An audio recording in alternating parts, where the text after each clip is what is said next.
Hello po, magandang araw po. Ako po si Leia Baroga, 31 years old.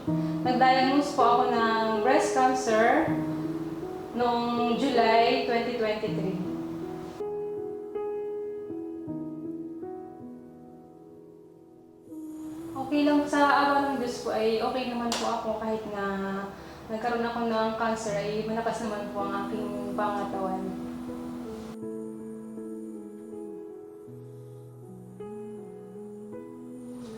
Actually, nagka-bukol po ako ng year 2022, nagkaroon na ako ng bukol sa breast ko. Tapos pina-check up ko naman siya, sabi naman po sa akin ng doctor is cyst lang. So napanatag po ako, kumbaga sabi ko cyst lang naman siya kaya okay lang yan kasi wala naman akong nararamdaman. Kumbaga okay naman ang pakiramdam ko, kaya ang ginawa ko, parang nag-ano na lang ako, nag-self-medication na lang ako, lagyan lang ako ng herbal, kasi baka matunaw naman siya. Tapos nung year 2023 na, nagkaroon na siya ng nagkaroon siya ng mga sign na baka cancer kasi namuna na yung breast hanggang sa nagpa-check ako uli. After 1 year, saka uli siya pina-check. Tapos lumabas sa ultrasound ko ay virus spike ako agad. So, suspicious siya na malignancy, kaya kailangan ko agad mag-undergo ng biopsy. Nung nagpa-biopsy ako, ayun nga po, lumabas na siya ng cancer.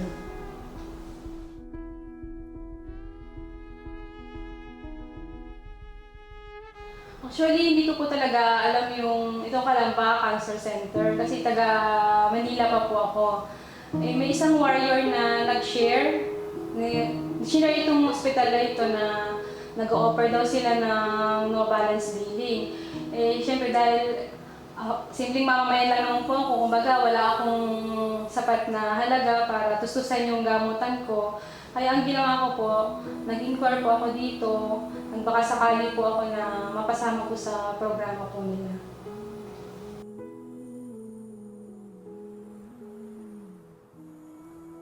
Malaking tulong po ito sa akin dahil lalo na sa mga katulad ko po na wala namang sapat na halaga para tustusan ang gamutan. Malaking tulong po sa akin ang programa ng Calamba Cancer Center kasi mairaos ko yung treatment, yung radiation ko na hindi ko kailangang magbayad. Kumbaga, mairaos ko siya na hindi ako mag-aalala kung saan ako kukuha ng pambabayad ko. Mairaos ko ito ng maayos kasi nga meron silang ganitong programa na makakatulong sa amin.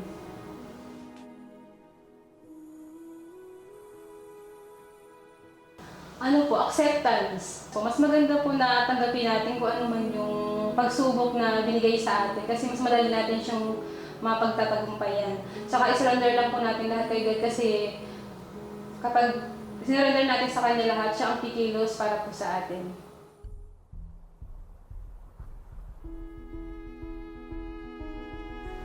Ang una-una po pinasasalamatan ko siyempre si Lord po na talaga namang mula nang magkasakit ako, hindi niya ako pinabayaan. Malakas ang aking pangatawan. Pangalawa po sa pamilya ko na todo ang suporta sa akin. Pinaramdam nila sa akin na lahat gagawin din nila para makapagpagamot ako. Tapos isa po ito Calamba Cancer Center. Maraming salamat po dahil isa po kayo sa instrumento rin ni Lord na para iraos ko po itong aking treatment na ito at sa lahat po ng mga tao na tumutulong po at nagdarasal po para sa aking kagalingan po.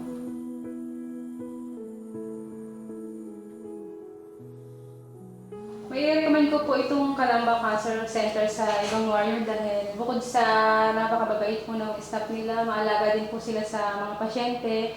Yung alam mo kung hindi mo mararamdaman, pagpasok mo sa ospital na ito, hindi mo mararamdaman na nagpapagamot ka kasi nga yung ambience, napakaganda, tsaka feeling mo mag-ano ka lang, babakasyon ka lang. Hindi ko nga na-experience na parang nagbabakasyon ako, parang feeling ko nagbabakasyon na ako dito sa Calamba, hindi ako nagpapagamot kasi talagang the best po talaga ang Calamba Cancer Center po.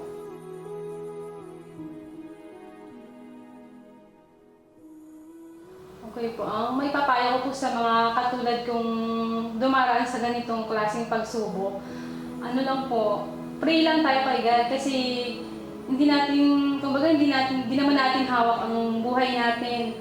Gumawa ng mga bagay na makabuluhan, gumawa ng mabuti sa kapwa para kung sakaling kunin man tayo ni Lord, marami tayong mga gandang alaala na maiiwan sa kapwa natin. Kasi kapag wala naman tayo sa mundo, hindi na, kumbaga, hindi nila tayo, kumbaga, pag namatay tayo, hindi na nila tayo maiisip. Pero kapag gumawa tayo ng mga bagay na mabuti sa kapwa natin, kahit wala na tayo, ititreasure nila yung mga nagawa natin. So, may papayo ko, maging masaya lang tayo sa buhay, ipagkatiwala natin lahat kay Lord ng anumang pagsubok natin sa buhay, ipagkatiwala natin sa Kanya kasi siya lang naman ang nakakaalam ng lahat. Maging masaya lang tayo at maging positive lang tayo sa bawat araw kasi habang may buhay, may pag-asa, hindi naman si cancer ang magpapatigil sa buhay natin. Hindi siya yung magiging dahilan para hindi natin matupad yung mga pangarap natin sa pamilya natin.